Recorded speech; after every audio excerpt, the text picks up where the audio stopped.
So keeping your posture when you're doing the two-hand swing, the figure eights, even the Turkish get-up, some of the tougher exercises and so forth, even the push presses, the long cycle, any of the exercises you ever see, what we're basically looking for is joint alignment. So, for instance, on a lunge, if we were here and we were going to step out, what we want, if we're going to do a slow, is we don't want to see this. We don't want to see this hip pulls you off balance. We don't want to see the knee go forward. We want to see this alignment right here. Same on this side. So if you can see here, not pitch forward, not pushing the knee forward, not leaning back. This is just a basic posture. That the spine is relatively straight. The foot, the knee, and the hip are in alignment. And then when they press back up, they're in alignment. Same thing on a swing. So I'm not going to do a full swing. This is when you typically see a swing, you'll see it this way. We'll do some this way as well. But the posture is it's like hiking a football. So if I hinge my hips back like this, and drop the weight back like I'm hiking a football, then it's like I'm throwing, pressing through the core. Your core works like this. So if you work, it's boom, stiffen up, tight glutes, tight core, arms relax. They snap up here and then they relax. Drop that hip back like this, boom, snap again, and relax. And then you get that motion of like a rocking chair, but the hips always hinge back. This is what we see that's incorrect.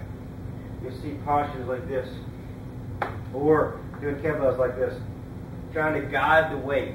So I'll do it incorrect with the bell, so you can see this. You see this. This is what you see a lot. Not moving the hips. See, the back stays straight, and that is awful for your back. It's not designed to do that. It's not.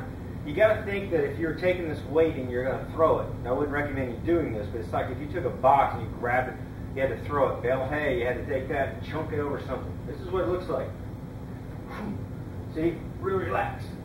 We're not only taking it here normally, right? Like this.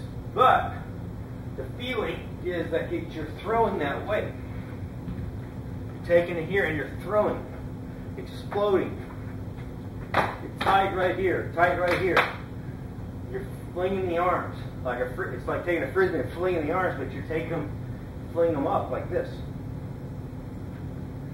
That's how you get your posture correct. Okay. When you do a press, any of the presses, that's what it looks like. Elbow, wrist in alignment. Push, press. There's a lot of different kinds of presses. Again, push, press. Watch the weight. Push, bend my hips back. Push, press. We want this all in alignment, just like this. Here and here. Okay? Other side. Push, press. Hinge the hips forward. Don't kick the knees, just hinge the hips. Lean back. This upper body leans back a little bit.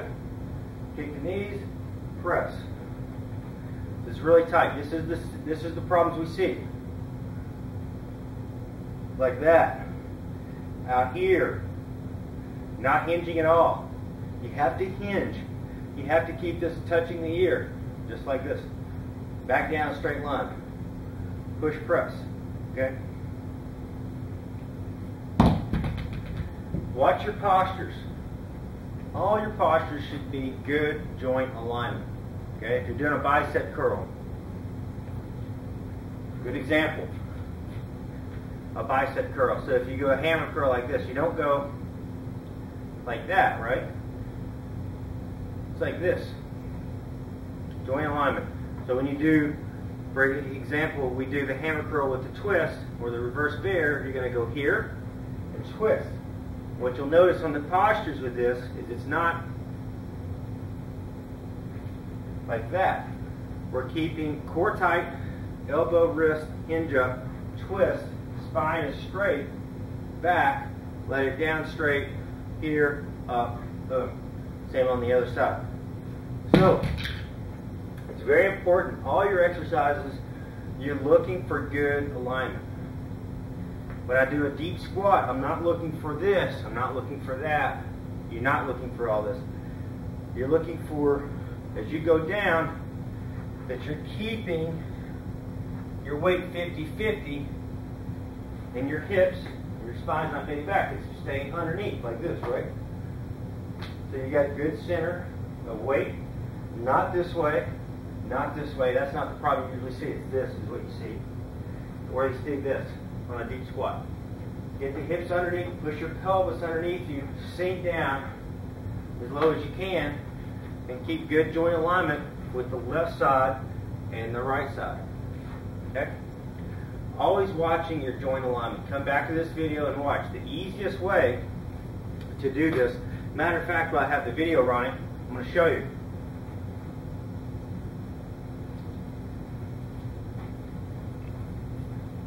It's the easiest way. We do this in the golf swing, we do this in the short game, all of our golf techniques, and we certainly do it in our fitness techniques as well. I'm going to turn the camera on. I'm going to reverse the camera. Now we're live. And I'm going to post some videos with this iPad rolling as well. And right now I'm tilting that iPad where it will see me. Turn it on.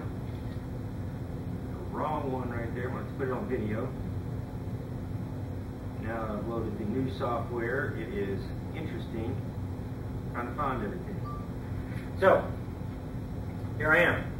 Now, right now, I can see myself on my iPad, and I also have it recording. So if I'm making an incorrect movement in a squat, like I think I'm centered, but I'm over here, I can, as I turn that off, I can look back at it and go, wow, I wasn't even close to that. You have to exaggerate, just like we talk about the opposite fix in the golf swing. If you feel here, or if you feel square, but you look like this, you're going to have to feel over here to get centered. Okay?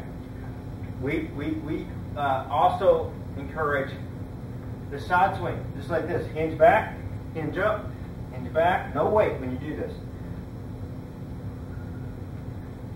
Then you get dynamic, right? That's what kettlebells are.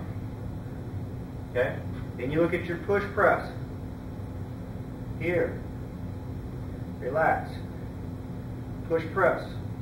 Relax. Push press. Relax. Other side. Push press and relax. Okay? When we do our lunge, we'll take our time, really watch ourselves. This is live. What's great about this, the camera you're watching it's live, but you're not getting to see yourself. Okay? The camera that I'm talking about on the iPad, when you reverse it, you can see yourself.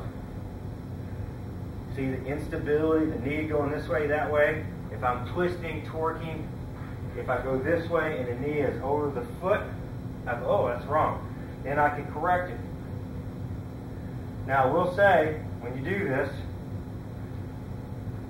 it's very good to be analytical to see your form, to see what you're doing incorrectly. But you always have to remember, at the end of the day, when you work out, you play golf, you do another sport, and so forth, the cameras, when you reel through these motions, they're not going to be on.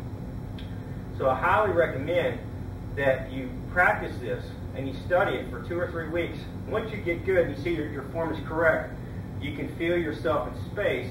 What I mean by that is that you can feel if you're doing it right or wrong because you've watched back and forth. Then let it go. Start doing your workout. You don't need to have all these gadgets and all these tools on you the whole time. If you feel like that you're getting injured in one area, it's a good point here. If you feel like you're getting injured in one area, take your video of your iPad or your video camera and send it to me. And I can tell you potentially why you may be getting injured. If it's not a flaw in your technique, then I'll probably have you do some PT exercises, some physical therapy exercises for me, and I can tell you where you're tight, where you're strong, where you're not strong, etc. I can find your strengths and your weaknesses, and I can start to build a different program for you individually. So all kinds of ways that we can use this. Use your iPad, use an iPhone, have somebody do this for you. Get good at your forms. Form's not everything, but form is a big part of longevity. I'd much rather see somebody starting to work out, personally. That's how I started. Work out, not really do it correctly, but work out, get excited about it, just start doing it. And then start to look at your form. Am I doing this right? It's like the golf swing. Hit it good first. Hit everything solid. And then come back and then start to dial in the little things. You know, maybe you deal with your grip a little bit, your posture a little bit, your alignment a little bit, some of those things, the swing plane a little bit, but hit it solid first. You start playing golf first. It's the same thing as working out. Okay?